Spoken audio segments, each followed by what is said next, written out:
नमस्कार दोस्तों, मैं हूं वीरेंद्र गुप्ता। आप देख रहे हैं सनसनी रिपोर्टर। यहाँ पर आज अंबेडकर भवन में मौजूद हैं हम और यहाँ पर वोकल फॉर लोकल इस संकल्पना के साथ व्यापारियों का एक सम्मेलन किया गया। इसमें जो दिल्ली की मुख्यमंत्री हैं रेखा गुप्ता जी, उन्होंने भी भाग लिया। इसके अलावा दिल्ली के सभी तरह के व्यापारी, छोटे बड़े सभी तरह के व्यापारी यहाँ पर एकत्र आए और उन्होंने शपथ ली कि अपने दैनिक जीवन में और अपने व्यापार में जो स्वदेशी वस्तुएं हैं उनका उपयोग करेंगे। और दिल्ली में जैसा कि आप जानते हैं कि व्यापारिक वर्ग बहुत बड़ा है और जो जीएसटी कलेक्शन भी हुआ है उसमें भी दिल्ली का स्थान बहुत ऊंचा है।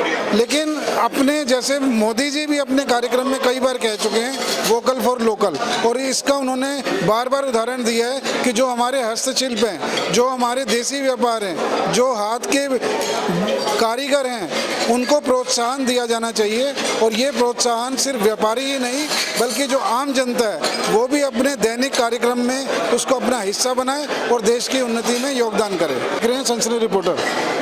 देखिए, भारतीय व्यापार मंडल की तरफ से व्यापारियों का एक बहुत बड़ा यहाँ पर सम्मेलन किया गया, जिसमें छोटे व्यापारी, मंझले व्यापारी और बड़े व्यापारी सभी ने हिस्सा लिया।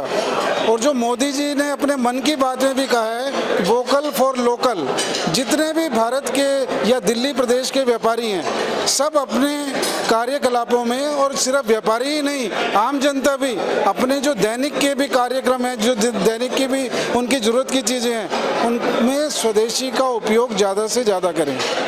हमारे साथ जो महिला हैं, पहले अपना परिचय आप दीजिए। मेरा नाम सुषमा गर्ग है। मेरी अपनी एनजीओ है जिसकी मैं फाउंडर प्रेसिडेंट हूँ, अमला स्पायरिंग गार्ड। 12 साल से मैं अपना सोशल कार्य कर रही हूँ। वैसे तो मैं 93 से सोशल वर्क कर रही हूँ, लेकिन पहले काम को सीखा, देश के साथ जुड़ी व्यापार से, फिर उसके बाद अपनी एक एनजीओ बनाई जिसमें मैं महिलाओं, बच्चों और बुजुर्गों के लिए कार्य करती हूँ। जैसा कि आज एक कार्यक्रम है भारतीय उद्योग व्यापार मंडल वोकल फॉर लोकल, ये एक मोदी जी की बहुत अच्छी स्कीम है जिसमें हम हर भारतीय को, हर बच्चे को ये देखना चाहिए कि हमारे देश में विभिन्न कलाएं हैं, अनन्य कलाएं हैं, जिसको हमें उजागर करना है। अपने बच्चों को समझाना है कि आप विदेश की तरफ मत जाओ, हमारे देश में बहुत कुछ है। मैं भी अपनी संस्था में महिलाओं से काम करवाती हूँ, देसी काम करवाती हूँ। अचार, पापड़, मुरब्बे, हथकरघा, हाथ की सिलाई, बुनाई, कढ़ाई का काम सिखाती हूँ और उसकी दिल्ली हाट में स्टॉल भी लगाती हूँ, चाणक्यपुरी वाले में। और वहाँ पे हमारा बहुत कुछ बिकते, विदेशी भी हमारा भारतीय माल खरीदते हैं। तो जब हम हमारा माल विदेशी खरीदते हैं तो हम क्यों विदेशी माल को खरीदें जो कि सस्ता और टिकाऊ नहीं होता। माना कि सस्ता है लेकिन टिकाऊ नहीं होता। हमारे उद्योग को बढ़ावा दे, हमारे कारीगरों को बढ़ावा दे ताकि उनका घर सुचारू रूप से चले। यही मेरी हर देशवासी से प्रार्थना है, वोकल फॉर लोकल को सुदृढ़ बनाएं। देखिए, आज के कार्यक्रम में जो दिल्ली के मुख्यमंत्री हैं रेखा गुप्ता जी, उन्होंने भी हिस्सा लिया और व्यापारियों की समस्याओं को भी सुना। अच्छा, एक बात मैं आपसे पूछना चाहूँगा कि जो दिल्ली के मुख्यमंत्री जी हैं उनके साथ आपका संवाद कैसा है, और ये वोकल फॉर लोकल है उसकी दिशा में आपको लगता है कि रेखा गुप्ता जी का आपको साथ मिलने वाला है? बिल्कुल, बहुत सुदृढ़ साथ मिलने वाला है। माननीय रेखा गुप्ता जी एक हमारे व्यापार परिवार से ही हैं और जो व्यापारियों का और हर लघु उद्योग का दर्द समझती हैं, और मुझे पूरी उम्मीद है कि रेखा गुप्ता जी से लघु उद्योग को बहुत ज़्यादा बढ़ावा मिलेगा और ये वोकल फॉर लोकल पे बहुत ज़्यादा हम आगे बढ़ जाएंगे, ये मेरी पूर्ण विश्वास है। अच्छा, मैं आपसे एक बात और पूछना चाहूँगा कि भविष्य आपको कैसा लगता है? जो दिल्ली के व्यापारी हैं और दिल्ली के व्यापारी जीएसटी में योगदान देते हैं, आपको भविष्य कैसा लगता है vocal for local? Vocal for local का हमारा भविष्य बहुत ही उज्जवल है, आगे होने वाला है। ये मैं आपको विश्वास दिलाती हूँ और शुभकामनाएं भी देती हूँ सभी कारीगरों की। आगे आपका बहुत प्रगति होने वाली है। चलिए, धन्यवाद बहुत बहुत।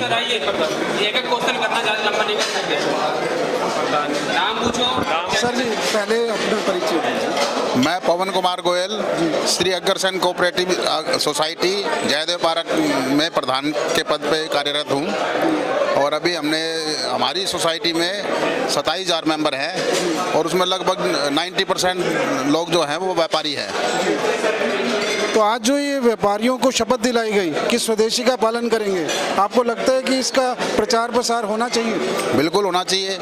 अपने देश में बनी अगर वस्तुएं हम इस्तेमाल करेंगे तो सारा अपना देश में ही पैसा रहेगा, अपना पैसा अपने देश में रहेगा, विदेशों में नहीं जाएगा। आज बहुत अच्छी बातें हुई और हमको जो शपथ ग्रहण हमने की वो बहुत फ़ायदेमंद चीज़ है हमारे लिए कि हम अपना सारा जो पैसा है वो अपने देश में ही खर्च करें, चाहे वो शादी ब्याह हो, चाहे हमारे को पर्यटन करना है, कहीं घूमने फिरने जाना है, तो ये हम अपनी सोसाइटी के माध्यम से भी सारी इसको प्रचार को आगे बढ़ाएंगे। हमारी सोसाइटी में बहुत मेंबर है, इसमें 27,000 परिवार जुड़े हुए हैं अग्रवाल समाज के। चलिए जी, बहुत बहुत धन्यवाद आपका। सर, आपने अपना परिचय देना है? मैं आनंद गोयल त्रिनगर व्यापार मंडल से जुड़ा हुआ हूँ। आज ये जो अपना कार्यक्रम रहा वोकल फॉर लोकल, इसकी आज हमारे देश में बहुत सख्त ज़रूरत है। इसके हम विदेशी सामान खरीदते हैं, परचेज़ करते हैं, जैसे दिवाली पे लाइट्स वगैरह या और बहुत सी चीज़ें।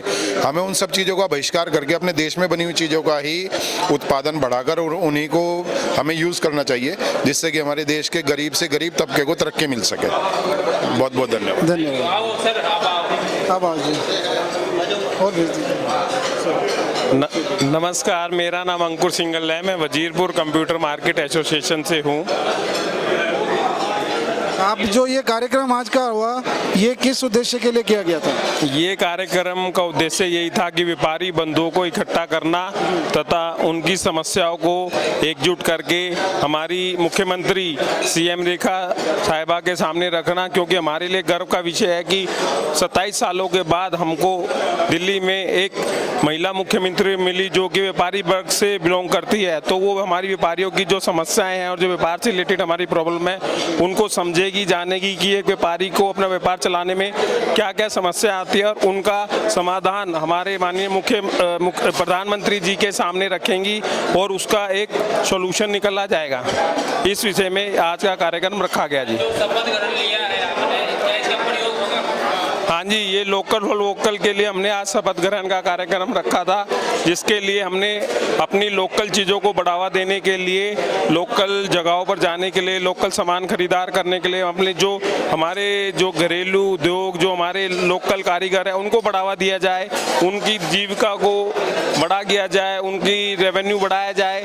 वो व्यापारी ही उसमें अपना योगदान निभा सकता है, क्योंकि व्यापारी ही एक देश की रीढ़ की हड्डी होती है। क्योंकि जीएसटी का कलेक्शन जो सबसे ज़्यादा व्यापारियों के द्वारा किया जाता है, व्यापारी ही उसको एक नए मुकाम पर ले जा सकता है। देश की प्रगति, आज जो भारत है विश्व की चौथी अर्थव्यवस्था बन रहा है, तो उसमें सिर्फ व्यापारी वर्ग का ही योगदान है, क्योंकि व्यापारियों से ही देश चलता है। क्योंकि जो जीएसटी कलेक्शन कर होता है उसके थ्रू जो सरकार अपनी कार्यक्रम योजनाएं लागू करती है वो उसके थ्रू ही करती है। तो मैं ये कहना चाहूँगा कि जो व्यापार की आपस में एकता बहुत ज़रूरी है और सरकार को व्यापारियों के आपस में सामंजस्य के साथ ये काम करना चाहिए।